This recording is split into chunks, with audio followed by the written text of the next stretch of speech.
Hi guys! Ngayong araw ay samahan nyo na naman nga kaming mag-samgyup. Nag-crave din naman kasi ako sa samgyup kaya naman inaya ko agad itong ate ko pati mga pamangkin ko na kumain nga kami dito sa may samgyup. Salamat! Malapit nga lang pala yun sa amin kaya naman nakarating na rin naman na agad kami tapos pumasok na agad kami sa loob at sinerve na nga agad sa amin yung mga in-order namin. Grabe gutom na nga ako nung time na yan pero kailangan pa namin magluto bago makakain. Bala ko nga sana guys magluluto na lang ako sa bahay kaso nga lang naubusan kami ng gas tapos walang magdi-deliver kaya naman naisip kong kumain na lang kami dito. Hindi nga pala kumakain ng mga pamangkin ko ng ibang kinakain namin dito sa samgyup kaya naman nag-fried chicken na lang sila. Unang naluto nga sa mga sinalang namin itong enoki mushroom kaya naman syempre peppers bitan ko na yan. At finally naluto na nga itong napakalaking meat na to. Diyan nga ako na-excite dahil nga hindi ka talaga mabibitin bawat bite mo. Tapos marami-rami na rin naman ang naluto kaya naman sunod-sunod na nga yung pagkain namin dyan. At syempre mas perfect yan kapag nga sinawsaw sa cheese kaya naman kada subo ko hindi ko kinakalimutang isawsaw. Favorite nga rin pala ni ate yung enoki mushroom kaya naman talagang ayan muna yung binakbakan niya. Tuwing inaaya ko nga siya kumain sa samgyupan, tinatanong niya nga lagi sa akin kung may enoki mushroom daw. Nung nakita nga namin na onti na lang yung mga nakasalang, kinuha ko agad itong menu nila para nga makapili ulit at para makapagpaserve na ulit kami ng panibag. Yung parang chicken balls nga pala nila dito guys ay may iba't ibang flavor. Pero ang pinaka-favorite ko ng flavor ng chicken nila itong honey soy sauce o soy sauce honey. Basta ayun na yun. Maraming beses na nga pala ako nakakain dito sa may samgyup Salaman pero first time ko nga lang matikman yung flavored chicken nila. Kasi mahilig ako sa fried chicken kaya naman talagang pinipili ko lagi yung fried chicken balls nila. Hindi ko alam bakit hindi ko naisip na umorder nga ng ibang flavor. Ngayon ko lang naisip yun. Tapos natikman ko nga yung ibang flavor nila. Grabe, may bagong favorite na naman ako dito. Tulad ng sabi ko sa inyo guys, sumingi ulit kami ng panibagong mga meat. Kaya naman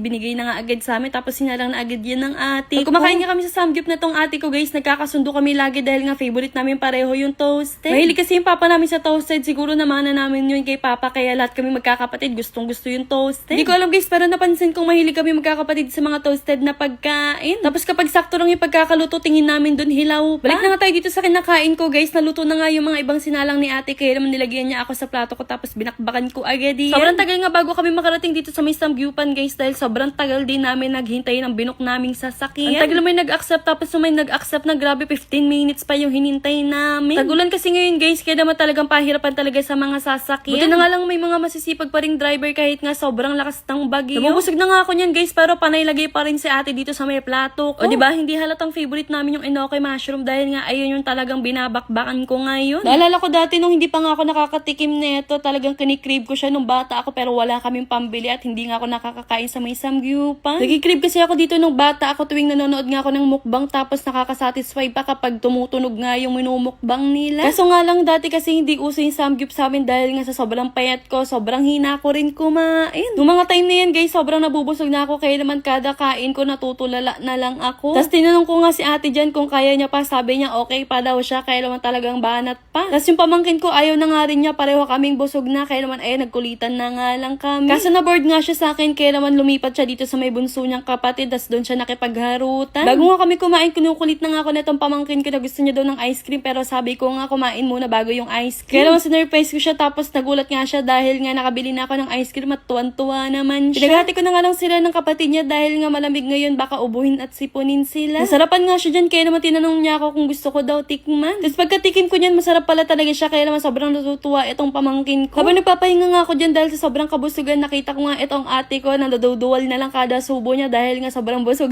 na rin siya. Tapos nakita kong hindi niya na talaga kaya tinulungan ko na nga siya dahil nga may laman pa yung plato niya kinuha ko na lang yung kalahati. Pero kada subo ko niyang mga meat tinutulak ko nga agad ng tubig dahil nga hindi ko na rin talaga kaya. At finally naubos na rin namin yung mga tira namin kahit nga sa pilitan na lang. Kaya naman nagkayaan na rin naman na kaming umuwi kaya naman hanggang dito na lang. Paalam! Kung ba magkaroon ng ganitong Gcash, click mo yung link sa comment section.